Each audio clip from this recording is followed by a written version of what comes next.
¿A qué vinimos?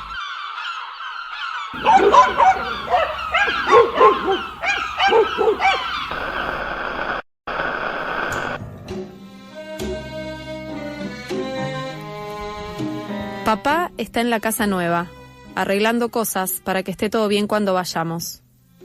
Mamá protesta y no puedo ir al fondo porque llueve. Voy adelante. Ya salieron los caracoles. Suben despacio, dejan la pared brillante. La canción que les canta Ana es tonta. Que saquen los cuernos, dice. Yo les hablo y les pongo nombres. Cuando no quieren que los moleste, se meten adentro de su casa redonda. Traigo los lápices de colores, hojas y los dibujo. Me salen lindísimos. Una vuelta, otra más y queda hecha la casa.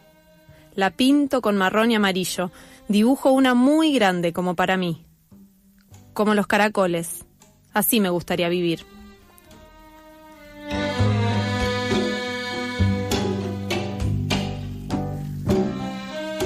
Bueno, buenas tardes. Otro miércoles de recomendación de libro. Hoy vengo con una de esas novelas que quedan en el corazón para siempre.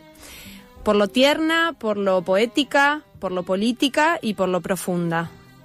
Se trata de El nombre de los caracoles de Claudia Stella, escritora, docente, poeta y narradora oral. Resalto esto último porque leerla a Claudia es como escucharla. Y eso no es solo un lujo, sino que es un mérito de su oficio como escritora, porque es una escritura con muchas marcas de la oralidad. Estás leyendo y sentís que alguien te lo está contando. Te está contando al oído eso que estás leyendo. Y entonces eso hace que la novela sea fresca, sea fluida, y termina y bueno, te quedas con ganas. Yo creo que todos los días podría tener un capítulo más de la vida de Gaby, la protagonista de esta novela. Entrás de una manera única, genuina y sobre todo con una intimidad muy verosímil en esta historia. Esta historia se trata de una radiografía de una infancia de clase media trabajadora en algún lugar del conurbano bonaerense en los años 70. Está narrada en primera persona por Gaby, como les decía recién, que de la mano de ella, de esta niña, recorremos las calles, las tardes, los juegos en la vereda, las tardes que pasan los y las niñas sin la mirada adulta hasta que alguien llama a comer y vuelven a sus casas. Esas dinámicas de vecindario de esa localidad. Ahora bien, puertas adentro, en la casa de Gaby en este caso, vemos siempre desde esta mirada inocente, pero al mismo tiempo muy intuitiva y muy sagaz, me atrevo a decir como toda mirada infantil, la intimidad de una familia donde los secretos tienen una presencia feroz. Hay cosas que no se dicen, hay sensaciones, preguntas que tiene Gaby y que no solo no son contestadas, sino que son calladas. Está plagada de escenas cotidianas, chiquitas, con muchos detalles, porque en el devenir de los días eso es lo que hace sentido, ¿no? No hay nada más contundente que lo que pasa ahí, en conversaciones, en rumores, en miradas, en pequeños gestos, en esos actos que se repiten al interior de las familias y que los niños y las niñas decodifican de esta manera sutil y única. Y en la novela eso está contada. La búsqueda y las preguntas sobre la identidad sobrevuelan la historia de Gaby. ¿No? Se mezclan en estas escenas cotidianas y chiquitas, aparecen preguntas de Gaby, de cosas que no le cierran, de alguna presencia que la visita a Gaby y ella no entiende quién es. Por otro lado hay una vecina también que desaparece y que cuando regresa no es la misma que se fue. Hay piezas que no encajan y preguntas sin respuestas en la vida de Gaby. Y situada en los años 70, como les decía, obviamente que el tema de la identidad lo asociamos casi directamente a lo sucedido en la dictadura argentina y los horrores que sucedieron ahí. Pero en la novela la verdad que esto no aparece específicamente, sino que hay un tema ahí con la identidad, pero no está relacionado directamente. Sobre esto yo le pregunté a Claudia, porque obviamente que yo terminé la novela y dije, claro, está hablando de la apropiación de bebés de la dictadura, y bueno, no fue tan así lo que me cuenta Claudia. Le pregunté también de qué localidad, en qué localidad estaba situada y cuántos años tenía Gaby. Esas 3 preguntas fue lo que le pregunté a Clau, y esto nos cuenta. Bueno, respecto de la pregunta si en la novela aparece una localidad, no aparece localidad, no. A mí no me gustan hacer precisiones, quizá uno se da cuenta después, ¿no? La escritura a veces decide un montón, en ese proceso de escritura se toman decisiones que no son tan conscientes, ¿no? Y quizá después yo me di cuenta revisando la escritura de esta novela en particular, y de algunos cuentos y demás, a mí no me gusta poner precisiones de lugares. Yo siento que me distrae o me condiciona. Si no es importante, no sé. Bueno, la cuestión es que no sí claramente es el conurbano, pero no. Entonces eso a mí me gusta, porque hay gente que me dice, ay, para mí es donde yo me crié, en Villa Sarmiento, en zona sur, o en zona oeste, o en zona cerca de San Martín, en Pablo Podestá, o sea, puede ser cualquier lugar, y a mí eso me parece más interesante. La edad de Gaby, Gaby es una nena que no tendría que haber ido a la escuela, pero todavía no la mandan, o sea, terminó el jardín, estará entre 6 y 7 años más o menos, ¿no? Entonces hay una duda por qué no empezó primer grado.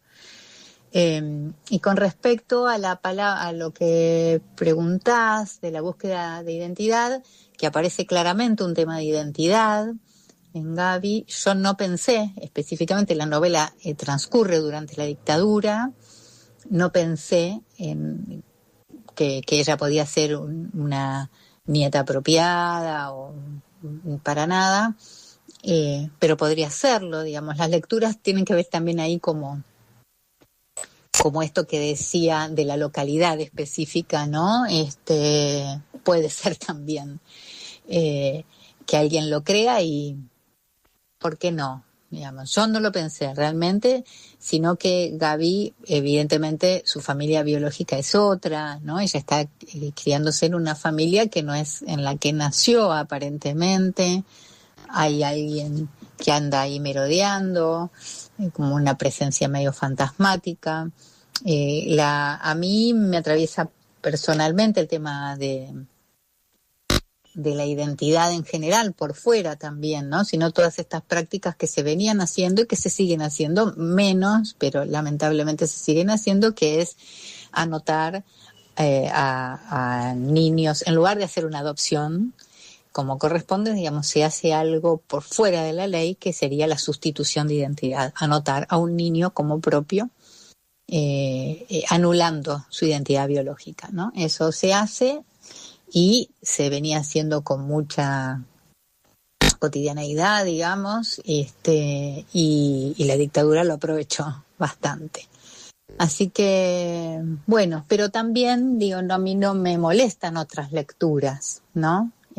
Tampoco es que cuando yo me senté dije a escribir, voy a hablar de tal tema, en absoluto. Yo tenía muchas cosas escritas, como diapositivas, si se quiere, y las empecé a reunir, y de pronto apareció la voz de Gaby, y Gaby ordenó todo, empezó todo a girar en ese mundo, con esa lógica y demás, y aparece este tema en el que yo no me quería meter justamente, pero bueno, apareció, entonces se le hizo lugar,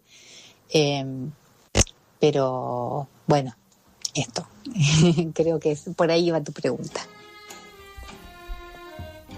El sello editorial en este caso, de El nombre de los caracoles, son publicaciones de la Universidad de Hurlingham, libros de la UNAUR, que está creado justamente por la universidad en 2018, y es un sello que no solo tiene material producido dentro del ámbito académico con el objetivo de hacerlo circular por fuera, sino que también tiene materiales de relevancia cultural, dentro de los que está esta hermosa novela que hoy les traigo, y otras también muy recomendables, y que posiblemente, bueno, no llegarían, ¿no?, a lectores y a lectoras por vías comerciales convencionales. De ahí la importancia de estos sellos editoriales muchas veces.